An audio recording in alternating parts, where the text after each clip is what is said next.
Hey there everyone, this is LifeFreak. Going back to my playthrough of Etrian Odyssey. The updates are going to be a little bit more rare this time of year because finals are approaching, end of the semester stuff going on. I don't have as much time. So, that and I need more time for more personal entertainment type issues. So, it's a little rough on me. So, let's start the day without feeling so depressed, and I was recommended that I should go to the secret area on the first floor in order to grab something that could be useful. So I went onto my DS and pre-played it, and yeah, there's something useful I could get in there.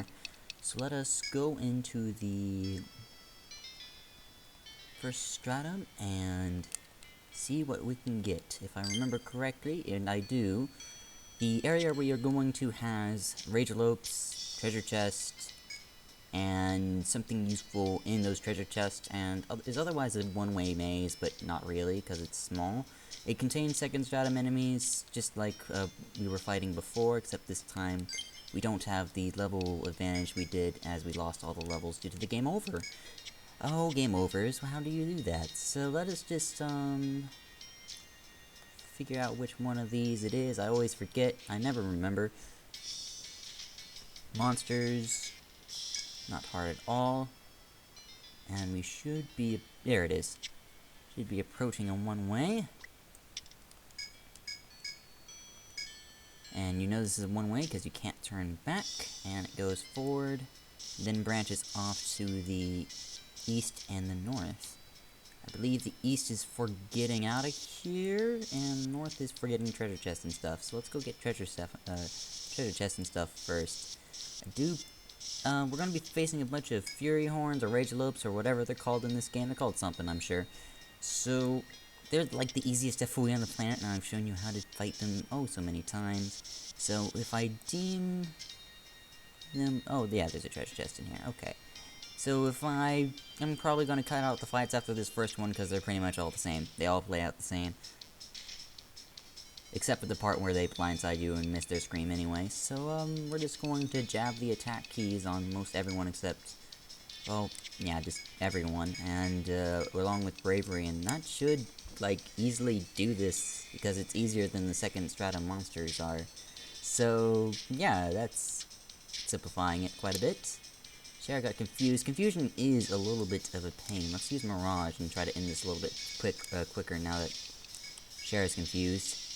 As the last thing we really need is Shara hitting somebody and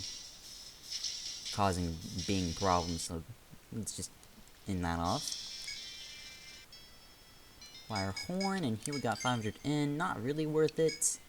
Though, I mean, the Fury Horn, am I calling it wrong? I always call it wrong. The Rage Lope gives a little bit of EXP, and it's, for the most part, just easy to beat, so it's worth it, but not to the extreme extent that we'd like to. Regular old jail set that we've already seen 1,000 times. Now on my DS, I'm kind of playing along, pre-playing some areas. I've done it many times before. Like in early EO3, I think I quit eventually in EO3, but this time I'm trying my best to stay on top of it. And my Launchneck on the DS is still using Tornado, and I'm going to say that Tornado still works pretty well right now, because it's still going to be more powerful than All Flash is at this point in the game. It won't be until quite into the second stratum that Tornado actually becomes worse than All Slash. So, keep on using Tornado if you're using Tornado. I really actually wouldn't worry about replacing Tornado for a while, but for me, I'm kind of self-conscious about the stuff, and so I adjusted, and this is just kind of an example of how you can adjust to how you feel if you feel your team's poorly constructed or something like that. So that's essentially it. Like, you just grab a new character and you go. If you're less than level 30, that's typically what I'd recommend. If you're higher than level 30, you're either going to do a retirement or a rest, because that will take far less time than training up a new guy. But of course, then you have to sacrifice the guy that you do that with, so it's a coin toss. This is the chest that has something that we could really use. It's called a rapier. It's a wonderful weapon that has a lot of attack, and I think I'm going to equip it to Shara because of AoE and allowing her to actually kill things with All Slash could be pretty helpful. If not do a lot of damage, or we can equip it to Eric and he can do a lot of damage with Mirage. I think we're just going to trade the Rapier around depending on the situation. So for now, we're going to equip it to Shara, and later we can split it up to Eric. I'm going to miss having Gandra not on the team because she's been a staple of my LPs ever since ever. So let's moment of silence for Gandra, and go. Alright, for real, small moment of silence. We miss you, Gandra. Now let's, this is the last door. I believe it has a Therica in it, or a Nectar, I forget. But the story's the same. Hang on a second. Actually, this is a good time to mention level difference and how it matters. Remember how I just gave Shara a really good weapon, and, it's supposedly a lot more powerful than the Boar Spear is? Well, if you do a little bit of damage comparison, you can see Eric's doing 64, Ren's going to be doing about 60, or 73 because of a critical hit, and Shara's doing around 61. She's around doing the same amount of damage as Eric, but she's 4 levels lower, and I believe I've already put this in the description of a previous video, but I think I'll pull that up right now. Hang on just a second. Here it is. Sorry about Notepad in the middle of a video again.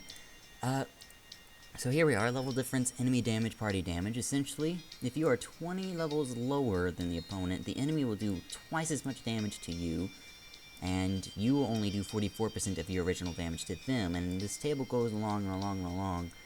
And essentially, if we tried hard enough, we could figure out why Shara is doing about the same amount of damage as Eric, and what that means, etc., etc., and the maximum bonus you're ever going to get out of being higher leveled than an enemy is 110%, and in general, being higher leveled than an enemy doesn't really give you an advantage so much as it puts the enemy at a disadvantage, as they'll do less damage. So, being higher leveled, yes, does make a difference, but being lower leveled is a lot more harmful than being over leveled. So, that's essentially how the level difference scale works in this game. I'm not sure how it works in EO2, EO1, etc., etc., etc., but just be wary. That's the only, like, I don't think I've ever found data on that for EO2, EO3, or even, well, EO4, its data has not been done with anything, so just know that in this game, that's how it works. I'm pretty sure it works differently in every Etrian Odyssey, so that's just for Etrian Odyssey 1. Let's go down here, because I believe north is, like, a way to get out of here. I want to see what's east. Target level 21, that is another level in recovery. Or I think. It depends on how many levels I lost.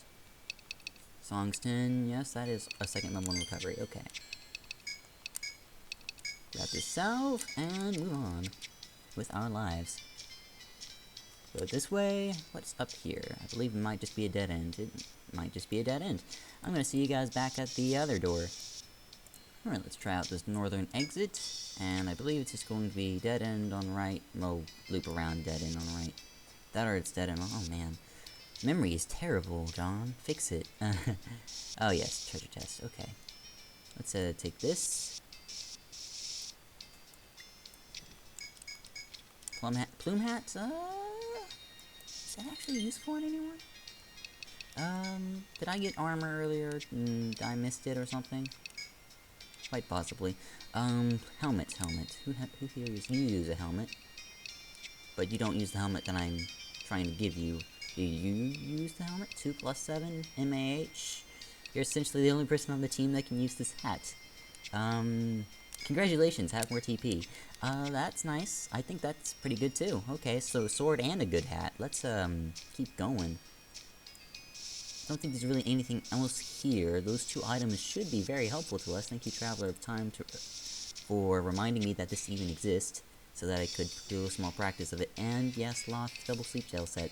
This isn't terrible at all. Let's quickly and without fail try to decimate this set before it decimates us. I can dream, because Shara might just die from the sloth for no good reason.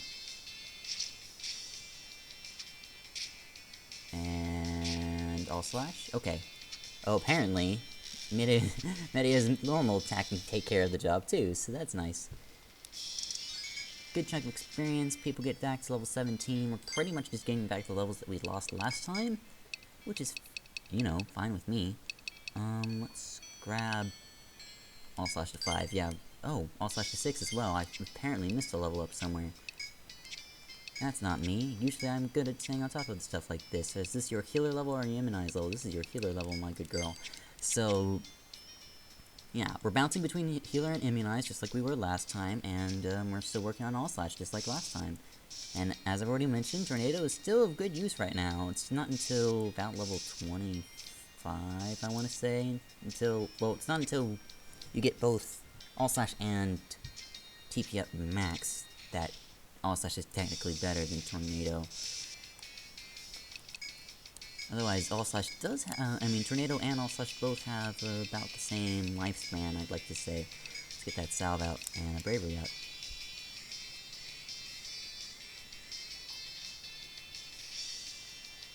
Sloth missed Ren. Even if it had hit Ren, it wouldn't have killed her.